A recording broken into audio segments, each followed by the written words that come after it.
الحمد لله رب العالمين وصلي وسلم على المبعوث رحمة للعالمين وعلى آله وصحبه أجمعين أما بعد. Donc après avoir exposé les fondements généraux, on va maintenant aborder donc deux points essentiels et bénéfiques. Et ces sujets sont le comportement du prophète sallallahu alayhi wa sallam avec sa famille, qui est la première partie, et ensuite la manière d'agir du prophète sallallahu alayhi wa sallam et son comportement avec ses enfants et ses compagnons. Et en ce qui concerne ces deux points, ce sont des fondements pour les fondements que nous avons mentionnés précédemment. Car l'acte du prophète sallallahu alayhi wa sallam est une sunnah et une preuve en elle-même. Et elle représente une mise en pratique et un entraînement en application de ces fondements. Et le prophète sallallahu alayhi wa sallam est notre exemple, notre modèle et notre référence suprême que nous prenons pour modèle et que nous suivons. Et c'est avec ce quoi le prophète sallallahu alayhi wa sallam est venu que nous avons été guidés. Et nous aimons le prophète sallallahu alayhi wa sallam plus que nous-mêmes, plus que nos familles et plus que l'ensemble des gens. Et notre amour pour lui implique nécessairement que nous aimions sa sunnah sallallahu alayhi wa sallam et que nous détestions ce qui contredit sa sunnah. Donc nous détestons les innovations, les bid'a qui ont été introduites et qui s'opposent à la sunna du prophète sallallahu alayhi wa sallam. Et notre amour pour lui sallallahu alayhi wa sallam implique que nous le placions au-dessus de toute personne et que nous le préférions même à nous-mêmes et à nos passions. Et lorsque la sunna est confirmée et établie, toute chose qui appelle à la contredire devient nulle et caduque. Lorsque la sunna est confirmée et établie, nous n'avons plus de choix à faire.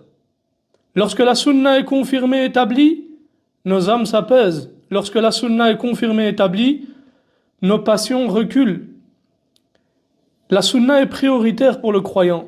Et la sunna est une lumière que le croyant ne souhaite jamais voir s'éteindre. Et qu'il est beau d'éduquer les jeunes générations sur ce fondement immense et d'en faire une valeur profondément enracinée dans les cœurs de nos enfants. Et surtout à cette époque où les modèles sont devenus pour beaucoup des personnalités futiles qui n'élèvent aucune ambition, qui ne profitent pas à la communauté, ni n'indiquent aucun bien et ne conduisent vers aucune guidée. Il convient donc d'implanter dans les cœurs des jeunes, des jeunes garçons et des jeunes filles, l'amour du prophète sallallahu alayhi wa sallam, la fierté liée au prophète sallallahu alayhi wa sallam et la fierté liée à la sunna du prophète sallallahu alayhi wa sallam. C'est pourquoi le croyant, lorsqu'il entend une parole authentique rapportée du prophète sallallahu alayhi wa sallam, il l'aime, il tient à l'écouter. Il tient à la comprendre et il tient à la mettre en pratique. Et notre prophète sallallahu alayhi wa sallam a été avec sa famille un exemple immense. Et si les musulmans aujourd'hui prenaient exemple sur le prophète sallallahu alayhi wa sallam et le prenaient comme modèle dans sa manière d'agir avec sa famille, les foyers seraient heureux et dans une sérénité incroyable. Et ils verraient alors la barque et le bateau de la famille avancer avec tranquillité et joie. Et le prophète sallallahu alayhi wa sallam nous a enseigné que la valeur et la qualité de l'homme se mesurent à la qualité et à la valeur de son comportement envers sa famille. Donc le croyant qui a cru en Allah et en son messager sallallahu alayhi wa sallam ainsi qu'au jour dernier, sa bonté apparaît à travers sa bienfaisance envers sa famille. Et ceux-là sont les meilleurs. Et le meilleur de ces meilleurs Et Mohammed sallallahu alayhi wa sallam, notre prophète sallallahu alayhi wa sallam, il est le meilleur de la création, le meilleur de la communauté envers sa famille, comme il nous l'a informé lui-même sallallahu alayhi wa sallam. Et il y a en réalité dans cela une incitation à veiller à faire partie de cette catégorie de personnes, la catégorie des meilleurs, dont le chef et le messager d'Allah sallallahu alayhi wa sallam. D'après Aïcha radiyallahu anha, le prophète sallallahu alayhi wa sallam a dit khayrukum li ahli. Le meilleur d'entre vous est celui qui est le meilleur envers sa famille. Et ça, c'est la parole du prophète sallallahu alayhi wa sallam. Ainsi, parmi les meilleurs et les plus méritants des croyants, il y a ceux dont la bienfaisance envers leur famille est constante et dont le bon comportement envers leur famille est bien sûr selon leur capacité complète ou complet. Et ils sont bienfaisants envers leur famille et veillent à leur vouloir le bien. Et la famille, comme il est connu, c'est qui? Ce sont ceux qui sont liés par le lien du mariage ou les liens de parenté. Yani, par exemple, pour l'homme, on va dire que c'est l'épouse et les proches, et pour la femme, c'est le mari et les proches. Puis le prophète sallallahu alayhi wa sallam a dit « Wa ana khayrukum li ahli » et je suis le meilleur d'entre vous envers ma famille. Et quelle magnifique parole dans la manière dont elle s'adresse au cœur, subhanallah. Le prophète sallallahu alayhi wa sallam est le meilleur de la communauté envers sa famille, sallallahu alayhi wa sallam. Et Cheikh Ibn Uthaymin, rahimahullah, nous dit, concernant cela, il nous dit, il convient donc à la personne d'être, avec sa famille, le meilleur compagnon, le plus affectueux, yani le meilleur affectueux et le meilleur éducateur. Car la famille est plus en droit de ton bon comportement que toute autre personne, comme par ceux qui sont le plus proches de toi. Et ça, malheureusement, on le voit. Certains ont un meilleur comportement avec leurs amis qu'avec leurs parents ou avec leurs femmes et leurs enfants. C'est-à-dire, les meilleurs des croyants sont ceux qui sont les meilleurs envers leur famille. Or, ces gens de bien ne sont pas tous au même degré. Certains sont bienfaisants et ont un bon comportement envers toute leur famille, comme les proches, comme les gens plus éloignés, tandis que d'autres sont moindres que cela. Et plus la personne est proche, plus elle est en droit qu'on ait un bon comportement envers elle. Et la femme côtoie tout le temps son mari, elle est tout le temps avec son mari. Elle est donc plus en droit de bénéficier de ce bon comportement que les autres. Et le mari également envers son épouse. Quant aux parents, eux, c'est la base, comme on sait. Et ainsi de suite. Et le prophète sallallahu alayhi wa sallam était très patient avec sa famille et ses épouses, comme on va le voir. Il supportait ce qui pouvait émaner d'elles. Et elles étaient croyantes. Et elles étaient les mères des croyants. Mais elles restaient, et elles pouvaient être touchées par ce qui touche les femmes. Et le prophète sallallahu alayhi wa sallam patientait et supportait. Omar radiallahu an a dit: nous les Quraysh étions un peuple auprès duquel les femmes ne s'opposaient pas à leurs maris. Puis, lorsque nous sommes arrivés chez les Ansar, nous avons trouvé un peuple dont les femmes osaient discuter leurs décisions. Yani, qu'est-ce qu'il veut dire ici Omar ibn al-Khattab? C'est pas que les femmes répondaient à leur mari au point à lever la voix et puis elles... Non, c'est pas ça. Ici, elles ne prenaient pas la parole. Omar il dit que chez les Quraysh, elles ne prenaient pas la parole devant leur mari et ne discutaient jamais leurs décisions. Et eux, les Ansar, étaient des gens doux et de douceur. Et les gens de Médine sont restés connus pour cela. Et ceux qui se rendent à Médine, maintenant, ils peuvent constater cette chose-là, et ni dans leur manière de traiter les gens. Et les hommes des Ansar faisaient preuve d'une grande douceur envers leurs épouses, et les femmes d'Ansar s'adressaient aux hommes et discutaient leurs décisions. Et Omar radiallahu anhu a dit, alors nos femmes ont commencé à adopter les manières des femmes d'Ansar, et un jour j'ai crié sur mon épouse, et elle a discuté ma décision, et je n'ai pas accepté qu'elle me réponde. Elle a alors dit, pourquoi tu désapprouves que je te réponde? Par Allah, les épouses du prophète sallallahu alayhi wa sallam lui ont discuté sa décision. Et il est arrivé que l'une d'entre elles se détourne de lui du matin jusqu'au soir. Subhanallah. Et comme on le dit aujourd'hui dans le langage courant, elle a pris les choses à cœur ce jour-là, voire jusqu'au soir. Et Omar radiallahu anhu dit ensuite, cela m'a effrayé. Et j'ai dit, celle qui a fait cela est certes vouée à une perte évidente et à la perdition, et a commis une chose immense. Elles ont répondu au prophète sallallahu alayhi wa sallam. Il dit ensuite, radiallahu anhu, j'ai rassemblé mes vêtements, puis j'ai été chez Hafsa, yani sa fille, la mère des croyants. Je lui ai dit, oh Hafsa, est-ce que l'une d'entre vous s'est mise en colère contre le messager d'Allah sallallahu alayhi wa sallam du matin jusqu'au soir? Elle a répondu oui. C'est-à-dire les épouses du prophète sallallahu alayhi wa sallam ont fait cela. Radiyallahu anhun. Alors j'ai dit, elle est certes vouée à une perte évidente. C'est-à-dire, elle qui a fait cela.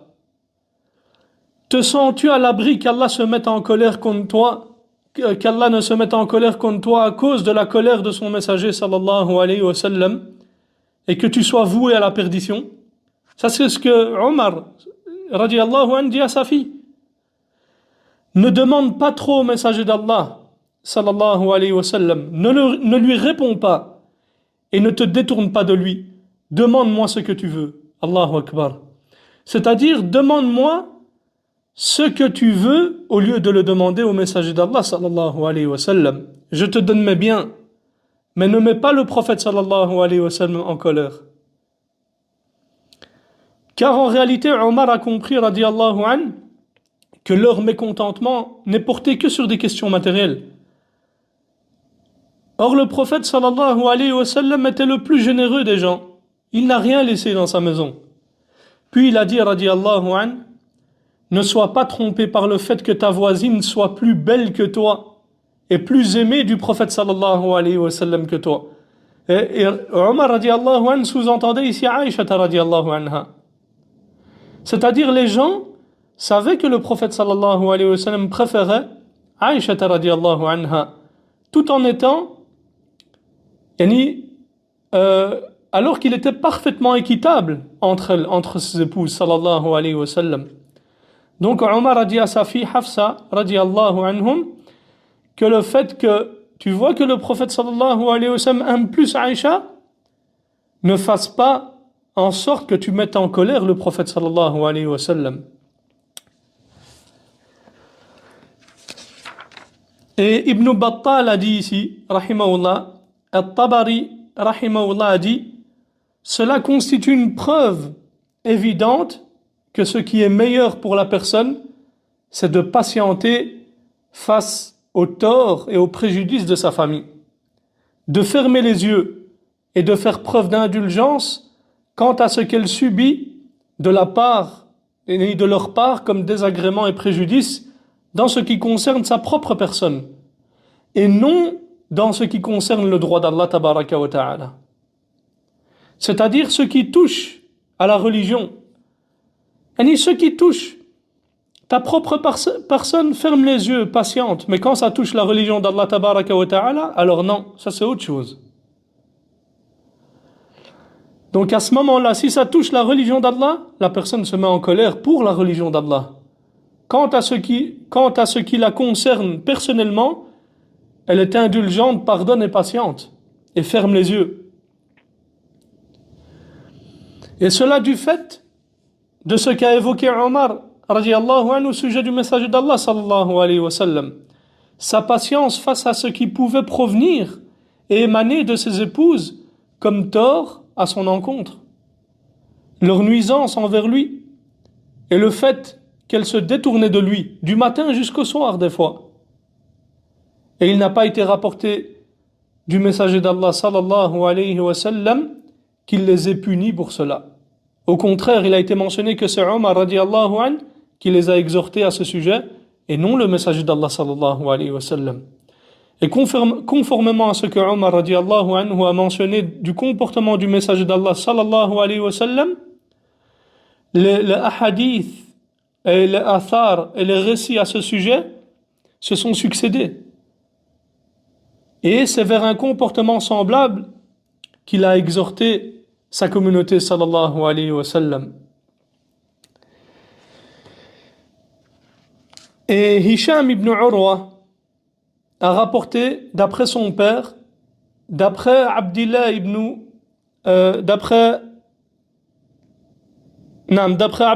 Zam'a, il dit radiyallahu anhu que le messager d'Allah sallallahu alayhi wa sallam a fait un sermon dans lequel il a mentionné les femmes et il a dit: comment l'un d'entre vous peut-il fouetter sa femme comme une esclave et se coucher ensuite à ses côtés le soir même?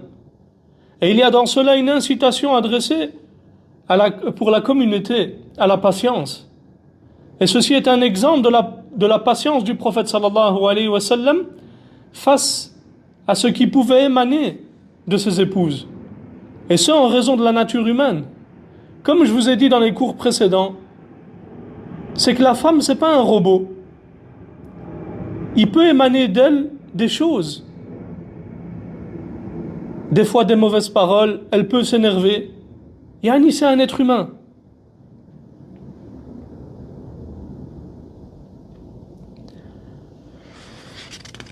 Et également, le prophète sallallahu alayhi wa sallam a dit, comme on l'a vu là tantôt, les meilleurs d'entre vous sont les meilleurs envers leur famille, et je suis le meilleur d'entre vous envers ma famille. Et d'après Anas ibn Malik et Salama, radiyallahu anhuma, et ils disent, le prophète sallallahu alayhi wa sallam avait un jour des invités chez Aïcha radiyallahu anha. Et au même moment, Salama a envoyé un plat dans lequel il y avait de la nourriture. Et Aïcha radiyallahu anha a alors frappé la main du servant qui avait apporté le plat, et le plat est alors tombé et se brisa. Et le prophète sallallahu alayhi wa sallam s'est levé et a rassemblé les morceaux du plat cassé et mis la nourriture dans un plat neuf. Puis le prophète sallallahu alayhi wa sallam a dit aux invités: votre mère est jalouse, mangez. Puis le prophète sallallahu alayhi wa sallam a rendu le plat neuf de Aïcha radiyallahu anha à Salama et a laissé le plat raccommodé chez Aïcha radiyallahu anha. Et voilà ce qu'a fait le prophète sallallahu alayhi wa sallam ici. Il ne l'a pas réprimandé, il ne l'a pas brusqué, il ne l'a pas frappé. Il n'a même pas dit ramasse la nourriture. Au contraire, il se levait lui-même sallallahu alayhi wa sallam pour ramasser la nourriture donc les morceaux dans les morceaux du plat brisé, en disant Gharat ummukum, votre mère a été prise de jalousie. Et regardez bien l'expression ici, votre mère, il dit Gharat ummukum, c'est-à-dire elle n'est pour vous rien d'autre qu'une mère. Et le prophète sallallahu alayhi wa sallam se rapprochait de ses épouses, leur tenait compagnie, discutait avec elles et était présent pour elles. Bien qu'il soit décédé, sallallahu alayhi wa sallam, en ayant 9 épouses, il veillait à ne pas s'absenter d'elles autant qu'il le pouvait. Et le prophète sallallahu alayhi wa sallam, était marié à 9 épouses. Et s'il ne leur rendait visite qu'à tour de rôle, sans passer auprès des autres, il se serait absenté de chaque épouse pendant 8 jours avant de revenir vers elle, puisqu'il avait 9 épouses. Et si chacune à son tour, donc, il se serait absenté de chaque épouse pendant 8 jours. Or, le prophète sallallahu alayhi wa sallam n'agissait pas ainsi. Au contraire, il veille à rester proche de chaque épouse et de toutes ses épouses. Et d'après Aïcha radiyallahu anha, elle dit, chaque fois que le messager d'Allah sallallahu alayhi wa sallam terminait sa prière du Asr, il entrait chez ses femmes et restait avec l'une d'elles. C'est-à-dire que lorsqu'il accomplissait la prière de l'après-midi, de l'Asr, il passait auprès de ses épouses l'une après l'autre et se rapprochait d'elles sans rapport conjugal. Et d'après Ibn Abbas radiyallahu anhuma,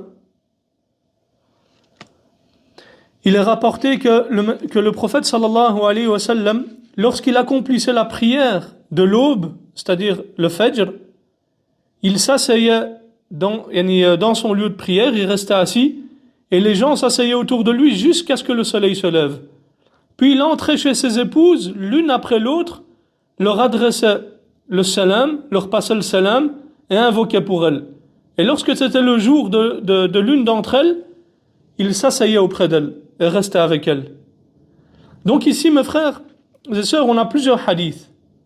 Celui qu'on vient de mentionner, et également celui d'après Aïcha radiyallahu anha, elle dit, chaque fois que le messager d'Allah sallallahu alayhi wa sallam terminait sa prière de l'Asr, il entrait chez ses femmes et restait avec l'une d'elles. C'est-à-dire après l'aube, il passait, il saluait ses femmes et se rapprochait, donc il saluait ses femmes et invoquait pour elles. Et lorsque c'était le jour de l'une d'entre elles, il s'asseyait auprès d'elle et restait avec elle. Ensuite, après l'Asr, il entrait chez ses femmes et restait avec l'une d'elles. Donc dans le premier hadith, on a dit quoi? Il passait le salam, sallallahu alayhi wa sallam, et invoquait. Et le plus souvent, cela se faisait de la part du prophète sallallahu alayhi wa sallam lorsqu'il entrait et qu'il se tenait simplement à la porte. Et il disait,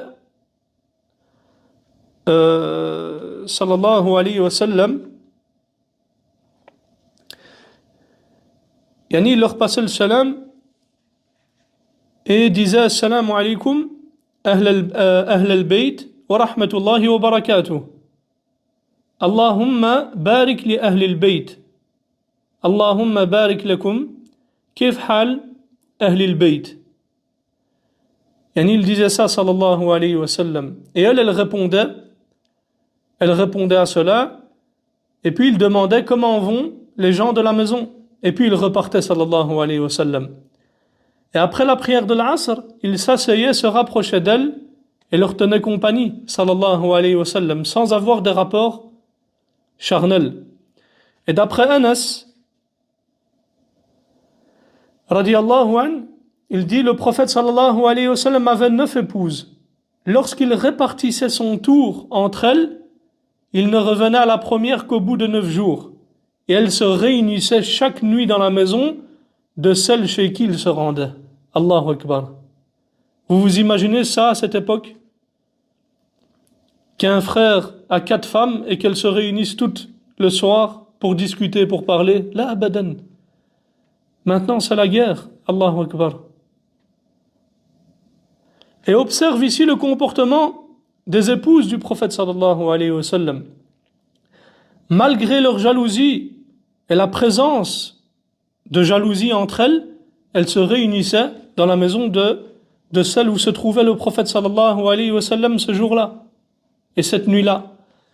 Et d'après Aïcha radiyallahu anha, elle dit, il était rare qu'un jour passe sans qu'il ne passe auprès de nous toutes.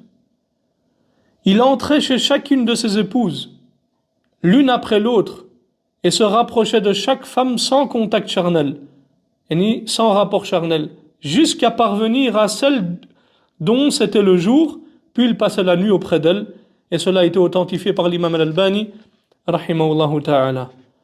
Donc le prophète sallallahu alayhi wa sallam veillait à être proche de ses épouses, à leur tenir compagnie, et s'asseoir avec elles. Et il est confirmé également sallallahu alayhi wa sallam, que le prophète sallallahu alayhi wa sallam agissait ainsi le matin et après la prière de l'Asr, comme cela a été mentionné précédemment. Mais certains savants ont dit que la version du matin, ils l'ont jugée faible. Et on dit que c'était une riwaya qui était shadha. tandis que la version de l'après-midi est plus forte. Et d'autres savants ont dit non, il est possible de concilier entre ces deux hadiths-là. Donc le prophète sallallahu alayhi wa sallam entrait au début de la journée en passant simplement, en les saluant et en invoquant pour elles, puis il entrait auprès d'elles après la prière de l'après-midi, de l'Asr, en s'asseyant épouse par épouse, en leur parlant et en se rapprochant d'elles. Et la nuit, elles se réunissaient dans la maison de celle auprès de qui il se trouvait. Et le prophète sallallahu alayhi wa sallam passait alors auprès d'elle, puis elle se retirait et elle partait, et il restait auprès de l'épouse, dont c'était le tour, sallallahu alayhi wa sallam. Et Al-Hafidh ibn Hajar, rahimahullah, nous dit, Al-Hafidh dit, lorsqu'il a mentionné les deux versions de l'après-midi et de l'Asr et de l'Fajr, il a indiqué au départ que le récit du matin était shadh, comme on a dit. Et il dit ensuite, il est possible de concilier entre les deux versions, en disant que ce qui avait lieu au Fajr consistait uniquement à les saluer et à invoquer pour elles, c'est-à-dire sans s'asseoir, tandis qu'à la fin de la journée, il y avait donc une assise et une conversation. Mais ce qui est retenu dans le hadith de Aïcha radiyallahu anha est la mention de l'Asr, et c'est le récit de Hammad ibn Salama, qui est shadh. Mais ce qui est visé, c'est le comportement du prophète sallallahu alayhi wa sallam ici. Et le cheikh al-Ethiopi rahimahullah a dit Fayadnu minhun dans le hadith, c'est-à-dire il se rapprochait d'elles et les embrassait sans rapport charnel. Comme cela est mentionné dans l'autre version, c'est-à-dire qu'il s'asseyait auprès d'elles, leur parlait, il s'asseyait auprès d'elles, lui parlait, leur tenait compagnie et les câlinait et plaisantait avec elle. Et il pouvait l'embrasser et pouvait lui toucher la main. Et subhanallah, c'est là que vous voyez la douceur du prophète sallallahu alayhi wa sallam. Mais comme il était doux en tant qu'époux, sallallahu alayhi wa sallam. Mais sans rapport charnel. Et le cheikh l'Éthiopie dit également, il ne faisait cela que pour les rassurer, pour rassurer ces femmes, apaiser leur cœur, jusqu'à ce qu'ils sortent pour aller vers celle dont c'était le jour, en les laissant le cœur apaisé. Fin de citation. Et ceci est en réalité une parole grandiose, mes frères et sœurs. Et elle montre que l'époux doit veiller à apaiser le cœur de son épouse, s'il en a qu'une, et à apaiser les cœurs de ses épouses, s'il en a plusieurs, et que cela fait partie de la sunna du prophète sallallahu alayhi wa sallam. Et Shawkani rahimahullah a dit, et il a mentionné ici une faïda, il dit rahimahullah, il y a là une preuve qu'il n'est pas exigé pour l'équité entre les épouses de réserver à chacune une nuit au point de ne pas se réunir avec une autre. C'est-à-dire que maintenant, si l'homme a plusieurs femmes, si c'est le tour, par exemple, de la première, il n'y a pas de mal que pendant la journée, il aille rendre visite à la deuxième. Il dit ensuite, rahimahullah, donc, de réserver à chacune une nuit au point de ne pas se réunir avec une autre. Il est permis de s'asseoir avec une épouse autre que celle dont c'est le tour et de lui parler. C'est pour cela qu'elle se réunissait chaque nuit dans la maison de celle dont c'était le tour. Et les fuqaha ont dit ici, et lorsqu'ils ont mentionné cela, ils ont dit, cela se fait avec l'autorisation de la... comment on dit ça?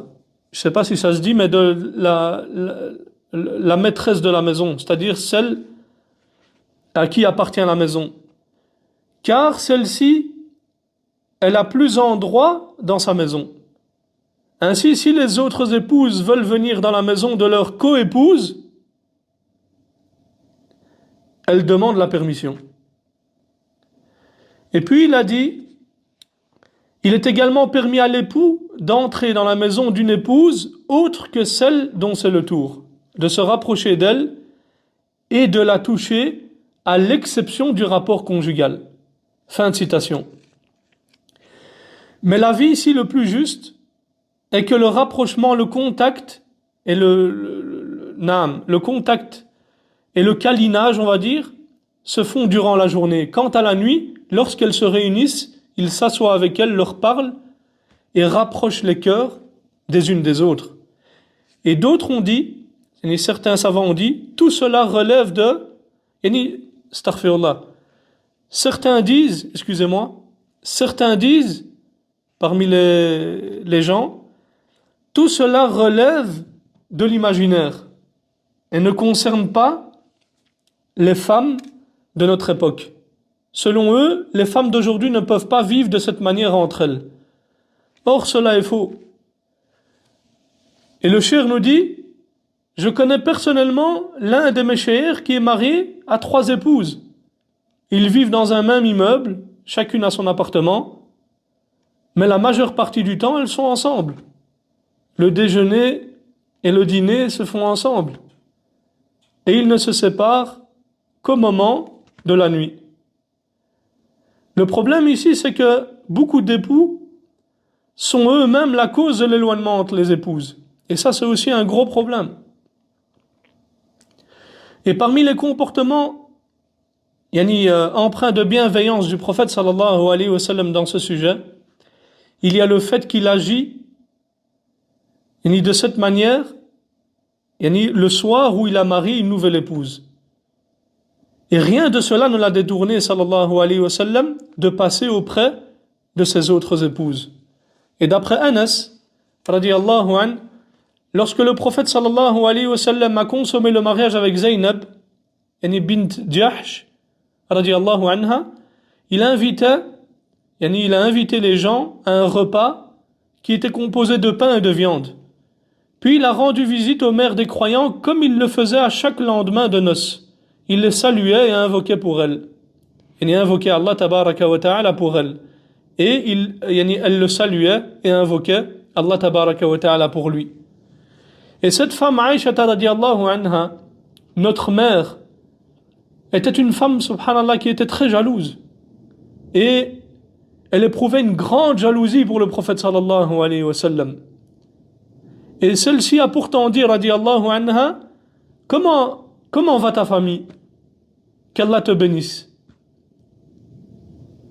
Et elle pensait qu'il était déjà rentré auprès d'elle, sallallahu alayhi wa sallam. Et le problème, c'est qu'aujourd'hui, on inculque aux femmes que si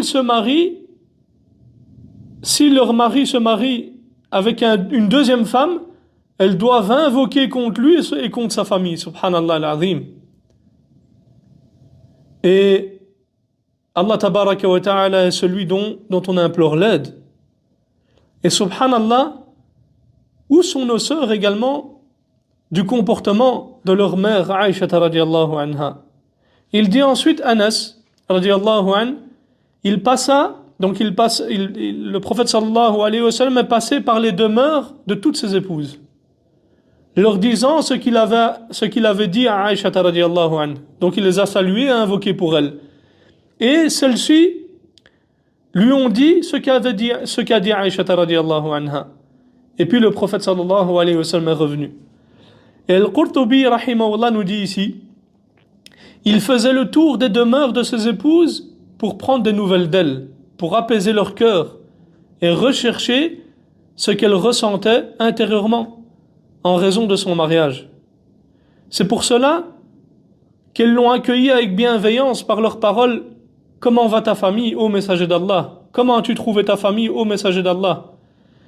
Et le fait que de telles paroles aient émané de ces femmes et de ces mères des croyantes montre la force de leur intelligence et leur lucidité au moment où la coépouse qui est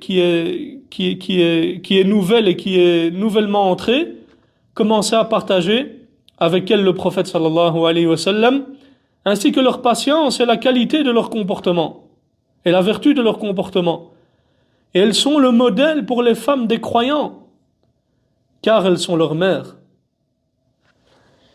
Et le prophète sallallahu alayhi wa sallam avec sa famille, faisait preuve de douceur envers ses épouses, leur témoignait de l'affection et faisait entrer la joie dans leur cœur. D'après Aïcha radiyallahu anha, elle dit: je buvais alors que j'étais en période de menstru. Puis je donnais le verre au prophète sallallahu alayhi wa sallam et il posait alors sa bouche à l'endroit où j'avais posé ma bouche et il buvait. Sallallahu alayhi wa sallam. Donc Aïcha radiyallahu anha, alors qu'elle était en période de menstru, elle buvait dans un récipient, puis le donnait au prophète sallallahu alayhi wa sallam. Et le prophète sallallahu alayhi wa sallam ne se contentait pas d'en boire seulement, de boire de ce récipient, mais il regardait l'endroit où la bouche d'Aïcha radiyallahu anha avait été sur le récipient, puis il posait sa bouche exactement au même endroit et buvait, sallallahu alayhi wa sallam. Et puis elle dit: je mangeais la viande qui restait sur l'os alors que j'étais en période de menstru. Puis je la donnais au prophète sallallahu alayhi wa sallam et il posait sa bouche à l'endroit où j'avais posé la mienne. Sallallahu alayhi wa sallam. Et subhanallah, c'est là qu'on voit cette douceur dans cette vie conjugale. Et combien les hommes ont besoin d'apprendre de lui, sallallahu alayhi wa sallam. Et le cheikh nous dit ici, subhanallah, une fois un homme, après que le cheikh ait entendu parler de sa dureté dans son comportement envers sa famille, il lui dit: le prophète sallallahu alayhi wa sallam faisait ceci et faisait cela. Et puis l'homme a dit: par Allah, moi, je ne peux pas boire après elle. Et le cheikh lui a alors dit: exerce-toi, entraîne-toi, afin que la vie te soit agréable. Et il y a en réalité dans cette manière d'agir un apaisement pour les cœurs et une dissipation de la tristesse qui peut l'atteindre au moment des menstrues. Donc quand on agit comme ça avec nos femmes, il y a en réalité un apaisement pour son cœur et une dissipation de sa tristesse, de la tristesse qui peut l'atteindre au moment des menstrues. Et cela fait aussi partie du bon comportement conjugal et de la douceur dans la relation entre les époux. Et cela montre le caractère légiféré du fait de côtoyer la femme en période de menstru. Et c'est également, mes frères et sœurs, ce qui est à l'opposé de ce que faisaient les juifs et les gens de la al-Jahiliya, de la période pré-islamique. Lorsqu'une femme avait ses menstrues, ils ne mangeaient pas avec elle, ni ne buvaient avec elle, ni ne la touchaient. Et dans ce hadith, on peut observer la douceur du prophète sallallahu alayhi wa sallam envers ses épouses, en particulier au moment des menstrues, car la femme à ce moment-là est alors plus que jamais en besoin de douceur à ce moment-là. Et d'après Aïcha radiyallahu anha, elle dit: je me lavais, moi et le prophète sallallahu alayhi wa sallam, en utilisant un seul récipient qu'ils appelaient al-faraq. Et dans une autre version, je me lavais avec l'envoyé d'Allah en utilisant un seul récipient. Nos mains se touchaient afin de nous purifier de l'impureté majeure. Et cette version, en réalité, la deuxième qu'on vient de dire, explique la première. Car quelqu'un pourrait penser qu'il se lavait, sallallahu alayhi wa sallam, qu'il se lavait lui et Aïcha radiyallahu anha, à partir d'un même récipient. De sorte que le prophète sallallahu alayhi wa sallam se lavait, puis s'en allait, puis Aïcha radiyallahu anha venait ensuite se laver après lui. Mais dans le hadith, il dit quoi? Elle dit quoi? Radiyallahu anha, takhtalifu aydina fihi. C'est-à-dire leurs mains se touchaient dans le récipient. Ce qui signifie en réalité qu'ils se lavaient ensemble. Et d'après Aïcha radiyallahu anha, elle dit: je me lavais, moi et le messager d'Allah sallallahu alayhi wa sallam, à partir d'un même récipient placé entre lui et moi. Il se pressait, c'est-à-dire il s'empressait de rentrer dans l'eau au point que je lui disais: laisse-moi, laisse-moi. Et yubadiruni ici dans le hadith signifie il me devançait vers l'eau, c'est-à-dire que il allait plus vite que moi. Et elle disait radiyallahu anha: laisse-moi, laisse-moi, c'est-à-dire laisse-moi une part de l'eau. Et dans une autre version, elle dit, radiallahu anha, je me lavais, moi et le messager d'Allah, sallallahu alayhi wa sallam, à partir d'un même récipient, dans le même récipient. Et il me devançait vers l'eau. Et je le devançais vers l'eau, alors qu'il n'y avait pas beaucoup d'eau, au point qu'il disait, laisse-moi, laisse-moi. Et tel était son comportement, sallallahu alayhi wa sallam, avec ses épouses. Et cela n'était pas spécifique à Aïcha radiallahu anha, comme cela a été rapporté d'Ibn Abbas radiallahu anhuma. Maymouna, il dit, Maymouna m'a rapporté, je me lavais, moi et le messager d'Allah sallallahu alayhi wa sallam, à partir d'un même récipient, afin de nous purifier de l'impureté majeure. Et le même hadith a été rapporté d'après Salamata radiallahu anha. Et d'après Aïcha radiallahu anha, elle dit, alors que j'étais encore une jeune fille, je suis parti avec le prophète sallallahu alayhi wa sallam dans un voyage. Et il a dit à ses compagnons, avancez. Et le prophète sallallahu alayhi wa sallam, il faut savoir qu'il ne voyageait que pour le pèlerinage, la umrah, ou bien pour le djihad. Et ceci n'était pas un pèlerinage ni une umrah, donc c'était pour le djihad. Et le prophète sallallahu alayhi wa sallam était sorti avec une armée. Et Aïcha radiallahu anha était avec lui. Et lorsqu'ils se sont éloignés de Médine, il dit à ses compagnons, avancez. Et ils se sont alors avancés, puis il a dit, viens, on fait la course. Et le prophète sallallahu alayhi wa sallam avait alors, avec certitude, il avait plus de 54 ans. Et il était le prophète d'Allah. Il était le chef de l'armée. Et rien de cela, subhanallah, ni l'âge, ni l'ampleur de la responsabilité, ni l'importance de la mission dans laquelle il était, ne l'a empêché de se tourner vers son épouse et de faire la course avec elle. Et cela, pourquoi? Par douceur envers elle, par bienveillance. Ensuite, elle dit, alors j'ai fait la course avec lui et je l'ai battu. Et à ce moment-là, Aïcha radiallahu anha, elle était jeune, elle était légère et n'avait pas pris de poids. Et elle a gagné la course face au prophète sallallahu alayhi wa sallam. Et imagine seulement, mon frère, ma sœur, la joie immense qui est alors entrée dans le cœur d'Aïcha radiallahu anha par ce simple geste du prophète sallallahu alayhi wa sallam. Et elle dit ensuite, plus tard, je suis sorti avec lui dans un voyage et il a dit à ses compagnons avancez. Puis il m'a dit, viens, on fait la course.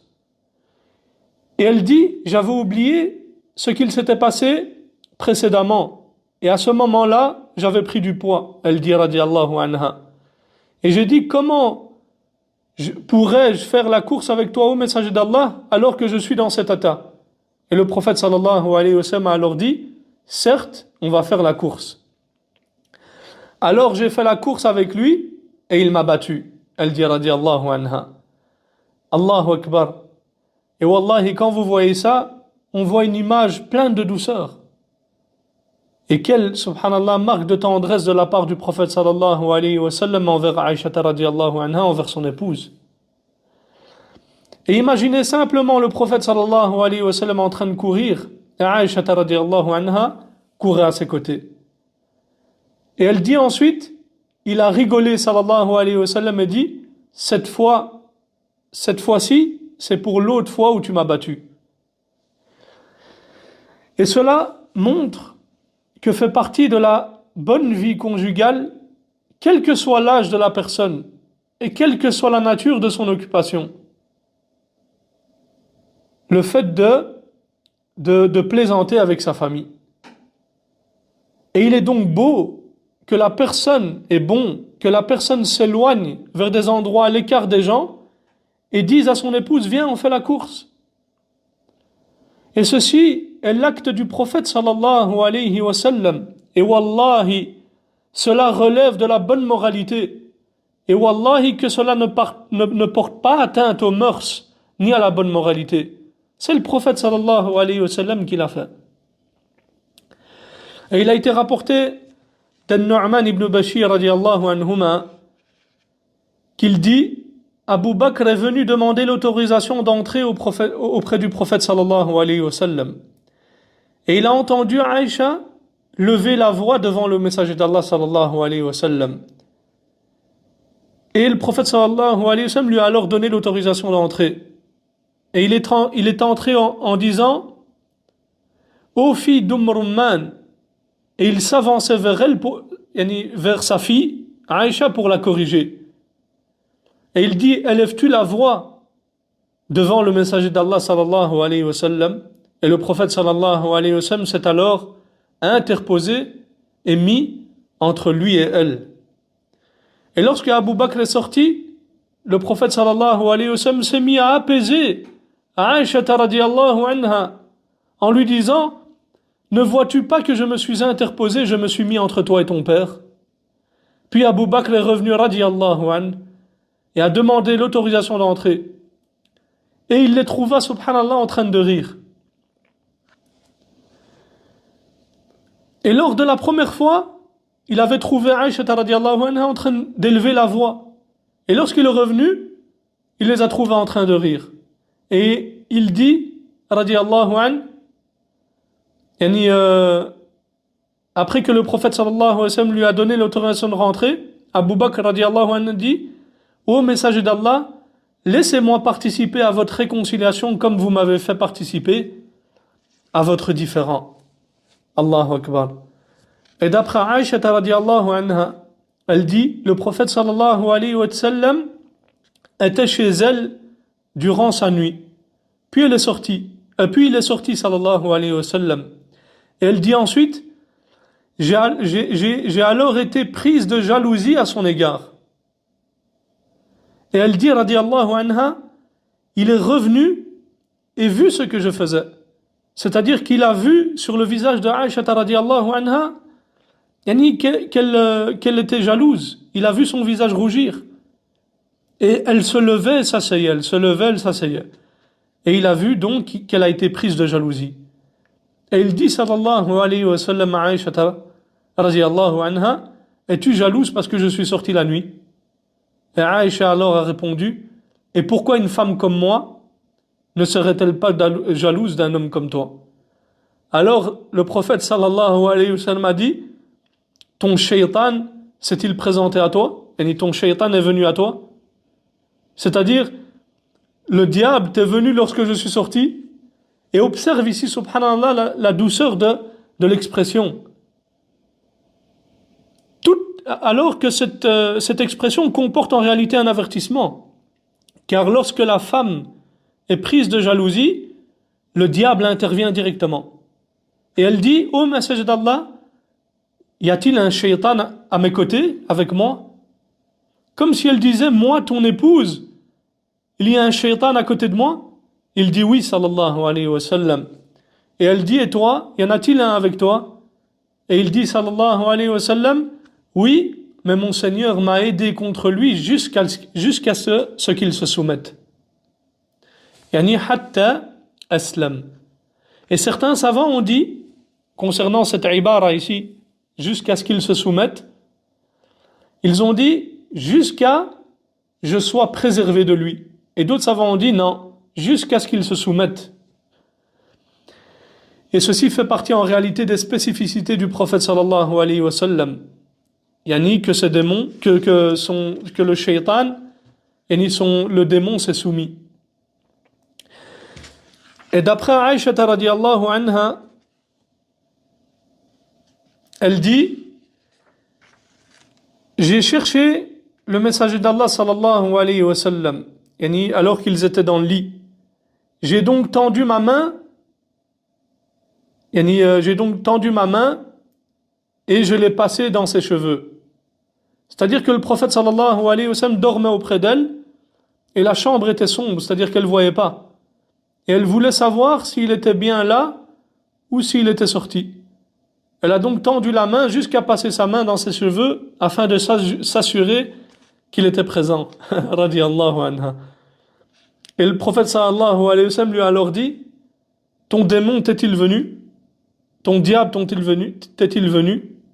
C'est-à-dire, est-ce que ton diable t'a soufflé l'idée que je suis sorti? Et elle a répondu, radiyallahu anha: et toi, n'as-tu pas de démon? Et il dit, sallallahu alayhi wa sallam: si, certes, mais Allah m'a aidé contre lui et il s'est soumis. Et d'après Aïcha radiallahu anha, elle dit, je suis venu auprès du prophète sallallahu alayhi wa sallam avec un plat que j'avais cuisiné pour lui. Un plat composé de viande mélangée à de la farine.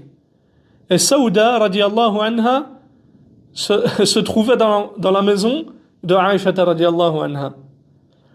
Et Aïcha radiallahu anha a dit, j'ai dit à Saouda, alors que le prophète sallallahu alayhi wa sallam se trouvait entre elle et moi, Aïcha lui a dit mange. Et Saouda a refusé radiallahu anha.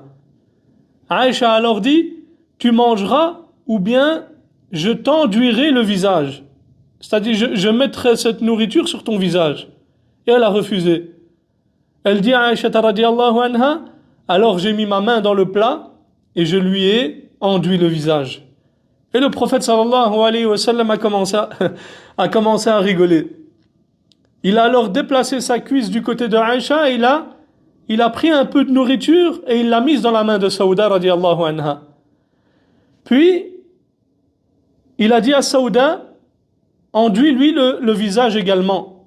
Et il prend la nourriture et met-lui sur son visage. Et elle a alors enduit le visage de Aïcha radiallahu anha et le prophète sallallahu alayhi wa sallam a rigolé. Ensuite, Omar radiallahu anhu est passé et a dit Ya Abdallah, Ya Abdallah. Et il appelait son fils Abdallah ibn Omar radiallahu anhuma. Et le prophète sallallahu alayhi wa sallam a alors pensé qu'il allait entrer et il a dit levez-vous et lavez vos visages. Et le hadith a été rendu bon par l'imam al-Albani rahimahullah. Et Omar radiallahu anhu passait simplement par là, il ne voulait pas entrer, mais le prophète sallallahu alayhi wa sallam faisait preuve de pudeur à l'égard de Omar radiallahu anhu. Et wallahi ya ikhwa wa akhawat, que ce prophète sallallahu alayhi wa sallam était plein de douceur en tant qu'époux sallallahu alayhi wa sallam. Et combien nous avons besoin de prendre exemple sur lui. Et combien les foyers seraient heureux s'ils étaient bâtis sur cela. Et l'épouse rend à son mari cette douceur. Et le mari rend à son épouse cette douceur et cette bonne vie conjugale. Et combien cela en réalité apaise les désagréments de la vie. Et la femme, comme on le sait, accorde plus d'importance à cela qu'au bien matériel.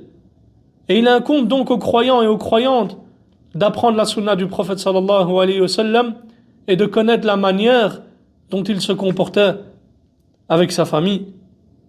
Et parmi la guidée du prophète sallallahu alayhi wa sallam, il autorisait à ses épouses de faire ce qui était permis. Et notre mère Aïcha radiallahu anha a dit, j'ai vu un jour le messager d'Allah sallallahu alayhi wa sallam se tenir à la porte de ma chambre, tandis que les abyssins jouaient avec leurs lances dans la mosquée. Et le messager d'Allah sallallahu alayhi wa sallam me couvrait de son manteau pendant que je le regardais jouer. Et d'après Aïcha radiallahu anha, elle dit, le messager d'Allah sallallahu alayhi wa sallam était assis. Nous avons entendu alors du bruit et des voix d'enfants. Et le messager d'Allah sallallahu alayhi wa sallam s'est levé. Et il y avait une abyssinienne qui dansait et des enfants autour d'elle, qui jouaient. Et il dit à Aïcha radiallahu anha, oh Aïcha, viens regarder. Et elle dit, radiallahu anha, je suis alors venu et j'ai posé ma joue contre l'épaule du messager d'Allah sallallahu alayhi wa sallam et je me suis mise à regarder entre son épaule et son oreille. Elle était derrière lui, sallallahu alayhi wa sallam, et lui, sallallahu alayhi wa sallam, la couvrait de son manteau. Et le prophète sallallahu alayhi wa sallam a alors dit à Aïcha radiallahu anha, n'en as-tu pas assez? Et elle dit, je disais non, afin qu'il voie ma place auprès de lui. C'est-à-dire pour que les gens voient son rang auprès du messager d'Allah sallallahu alayhi wa sallam. Puis Omar radiallahu anhu est arrivé et les gens autour d'elle se sont dispersés. Et le prophète sallallahu alayhi wa sallam a dit, je vois certes que le démon des hommes et des djinns ont fui devant Omar radiallahu anhu. Donc le prophète sallallahu alayhi wa sallam faisait preuve de largesse envers sa famille dans les choses permises. Et cela fait partie de la sunna du prophète sallallahu alayhi wa sallam. Il autorisait donc ce qui était permis. Et il faisait preuve de douceur avec ses épouses dans ce qui est licite, tant que cela n'était pas interdit. Lorsque son épouse aimait quelque chose de ce genre, il allait dans son sens. Et cela fait partie de la bonne vie conjugale et du bon comportement. Il dit ensuite, d'après Jabir radiallahu anhu, il a rapporté à propos du prophète sallallahu alayhi wa sallam avec Aïcha radiallahu anha, que le prophète sallallahu alayhi wa sallam, elle dit que le prophète sallallahu alayhi wa sallam était un homme facile à vivre et que lorsque son épouse aimait quelque chose, il allait dans son sens. Et cela fait donc partie du bon comportement et de la bonne vie conjugale que lorsque l'épouse demande une chose qui n'est ni interdite ni nuisible, que le mari aille dans son sens, ou bien qu'il s'excuse s'il n'a pas les moyens, et ni s'il a une excuse. Et c'est ainsi, mes frères et sœurs, que la vie devient agréable. Et le prophète sallallahu alayhi wa sallam, alors qu'il était le prophète, alayhi salatu wa salam, aidait sa famille dans la maison. Et il ne se montrait pas orgueilleux au point de refuser d'aider sa famille. Al-Aswad a dit, j'ai demandé à Aïcha radiallahu anha, que faisait le prophète sallallahu alayhi wa sallam dans sa maison? Elle a répondu, il était au service de sa famille, puis lorsque l'heure de la prière arrivait, il sortait pour aller prier. Et regardez, subhanallah, cet équilibre. L'épouse ne le détournait pas de la prière et de ses obligations, mais lorsqu'il était à la maison, il était au service de sa famille et était présent pour eux. Mais il convient ici de rappeler une chose très importante, surtout que certains ignorants essayent de mettre dans la tête des femmes musulmanes qu'il ne leur est pas obligatoire de s'occuper de leur mari, ni de faire les tâches ménagères, ou être à leur service. Et malheureusement, ce sont des choses maintenant qu'on entend énormément et qui sont propagées dans la communauté.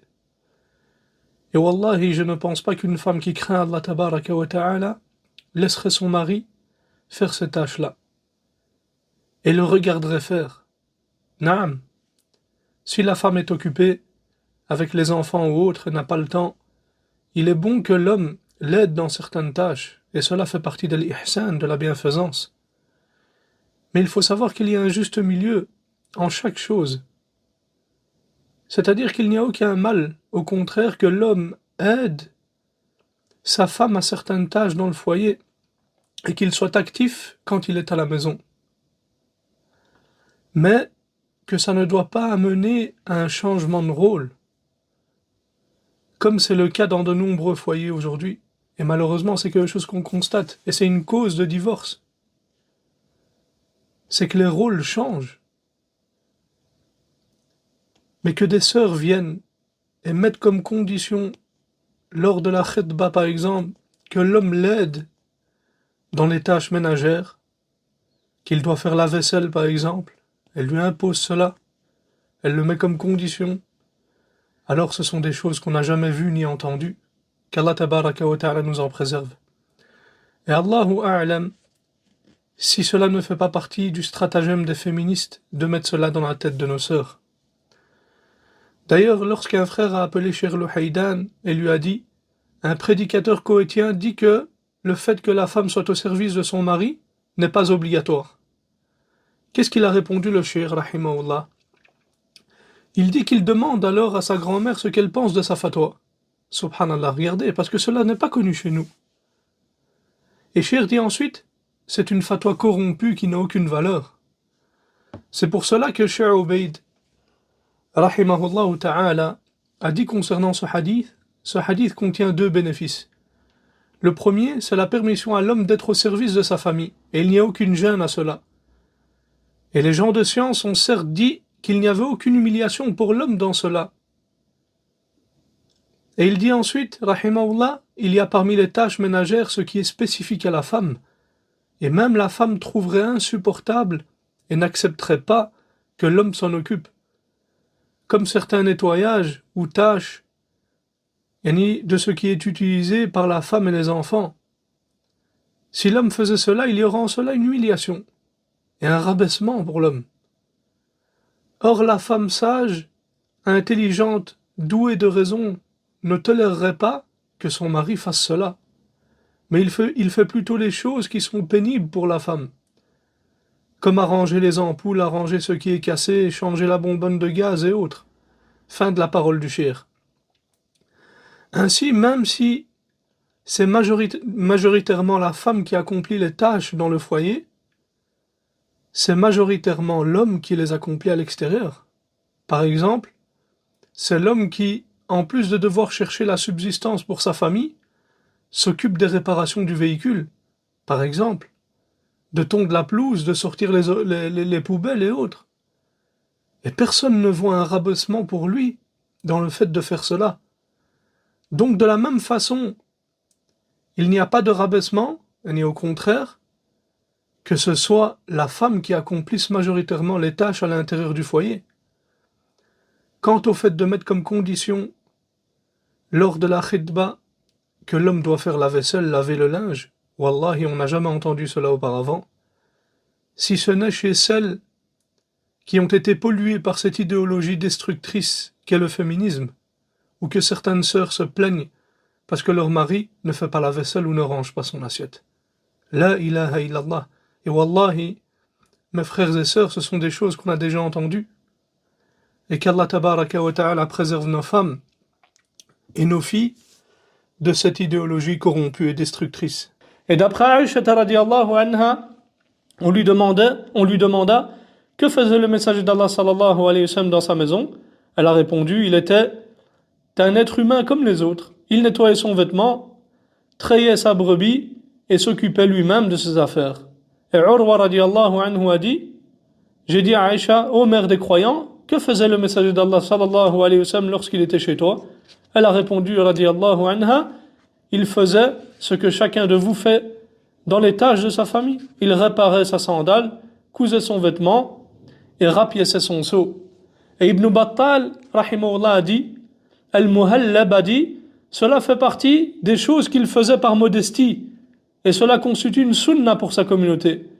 Il fait partie de la sunna que l'homme s'occupe lui-même de ses affaires dans sa maison, et ce dont il a besoin pour les affaires de sa dunya.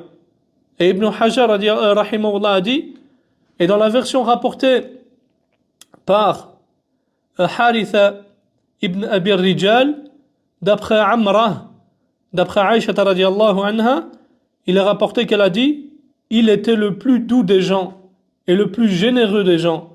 Il était un homme comme les autres, sauf qu'il souriait beaucoup. C'est-à-dire que le prophète sallallahu alayhi wa sallam souriait fréquemment. Et wallahi mes frères, la virilité ne signifie pas d'avoir le visage fermé. Ainsi le prophète sallallahu alayhi wa sallam, alors qu'il était le prophète sallallahu alayhi wa sallam et avait un âge avancé, aidait sa famille à la maison. Mais comme on a dit, il faut un juste milieu. Il n'y a donc aucun mal, mon frère, à ce que tu aides ton épouse à la maison, et surtout que lorsqu'elle en a besoin. Il fait donc partie de la sunna, de la douceur et de la bonne vie conjugale que l'homme aide son épouse à la maison selon ce qu'il sait faire, même s'il n'en fait qu'un peu. Il apportera avec cela beaucoup de joie à la maison. Même s'il se contente de soulever un plat et de le remettre à sa place dans la cuisine, wallahi l'épouse en sera grandement réjouie.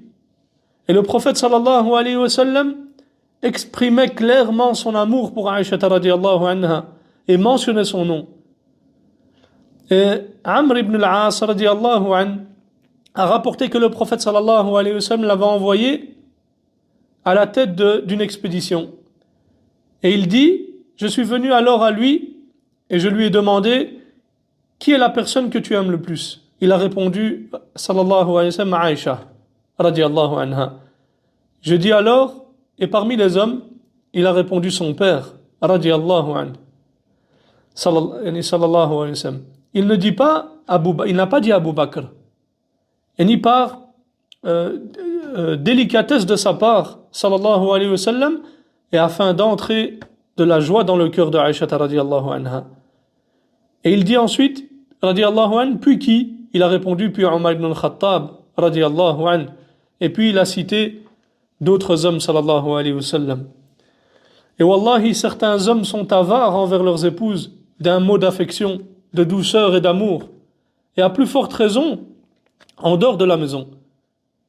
Ceux qui traitent des questions familiales, et y constatent que parmi les plus grands problèmes actuels, il y a ce qu'on appelle la sécheresse affective, ou la carence affective, je ne sais comment on l'appelle. La femme a besoin d'un cœur doux et d'une parole bienveillante, et elle a besoin d'entendre de son mari des paroles agréables. Et certains hommes disent, l'amour ce sont les actes. Naam, c'est vrai, l'amour ce sont les actes. Mais la langue exprime aussi. Et les femmes sont sensibles à ces paroles-là. Comme je vous ai dit à Ikhwa, les femmes ce ne sont pas des robots. Donc il fait partie de la douceur et de la perfection et de la complétude que l'homme, lorsque le besoin s'en fait sentir, exprime son amour pour sa famille. Et que lorsqu'il est avec elle, il manifeste son affection et son amour par des paroles et par des actes.